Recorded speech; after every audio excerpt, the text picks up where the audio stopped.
So you now find out that the level of corruption we have there is also coming from in the form of kickbacks, non-performance of those contracts, under declaration of internal operations, and this includes declaration of profit. These are some of the challenges we have. And we have businesses that are also becoming very influential. Now, they are more influential than they have ever been in the history of this country.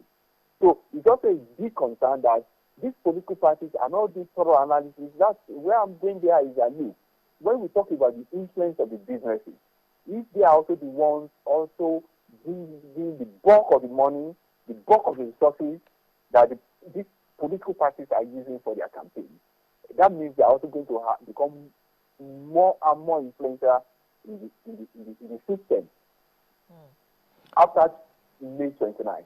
And that calls for serious concern. And you now ask yourself, what are these political parties offering, or the presidential candidate or the governorship candidate, when they talk about battling corruption? They don't say anything. What they do is just run around with recrimination of opponents, wide allegations, unsubstantiated claims.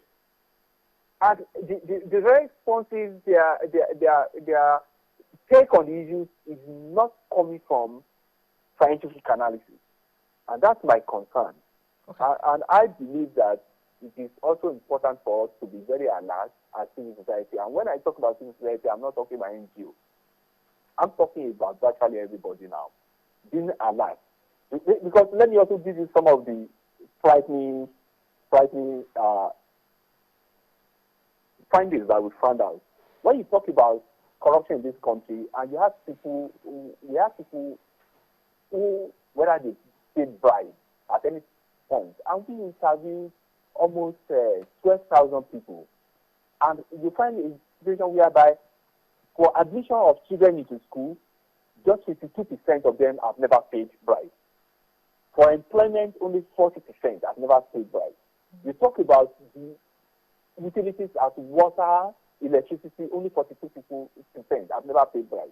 You talk about medical service, only 56% have never paid bribes. And then you talk about issues like license, passports, essential documents, identification documents you need. Only 46%. And the damn one about the police. Mr. Remo. Hello? Yes, Mr. Remo. Only 31% of the people have never paid bribes to the police, of the people we interview.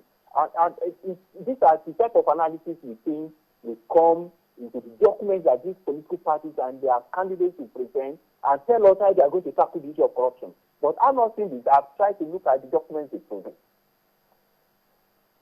And it's not just by making promises. It's about giving us concrete route, pathway through which we are going to take us out of this situation. Mr. Remo, the 2015 elections are said to it said that they're going to be a watershed in the history of Nigeria.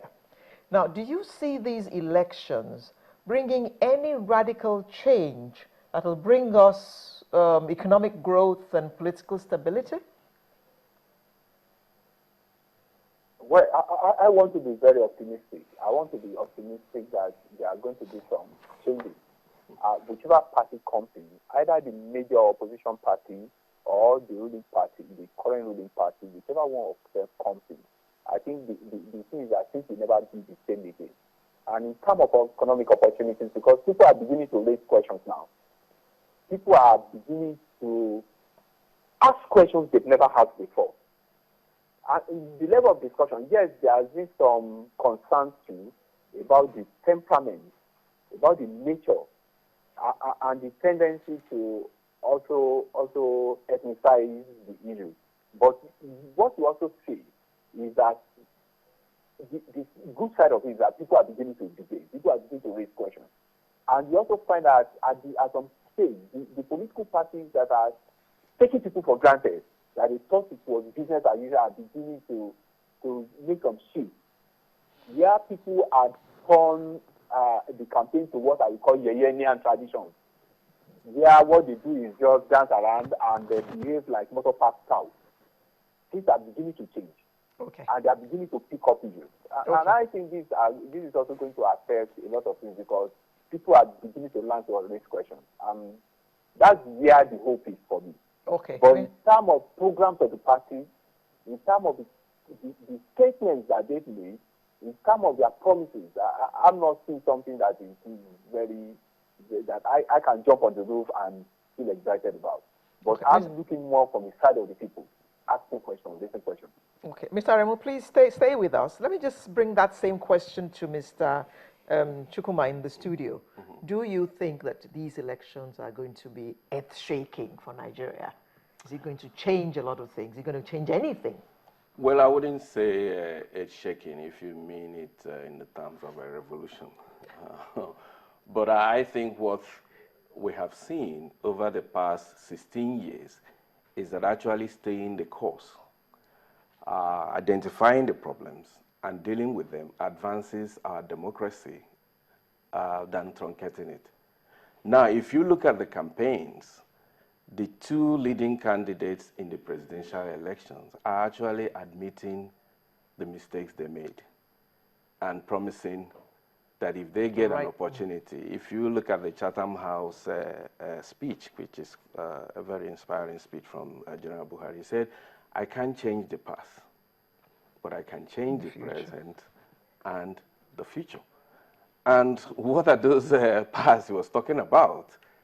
The brutality that characterized his 1 year in office when he was a leader, the way the PTF was managed in terms of construction of roads, where some parts of the country felt they were not they were not affected, and he's saying if given the opportunity, and then we're also seeing President Jonathan, a rally late in the day, of visiting places where people wanted him to be when things were at a stage where we could have dealt with it. So those lessons are learning, and I also have been learned.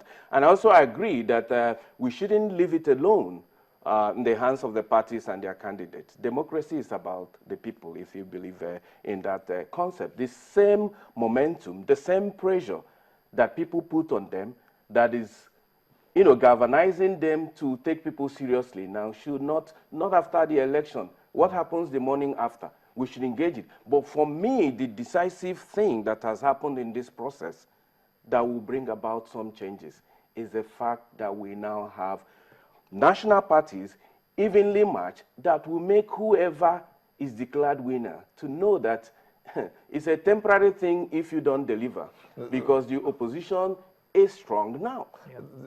So staying with the issue of the national parties and what Mr. Remo said about people asking questions, there are those who will think, are they asking the right question? Are they directing them properly?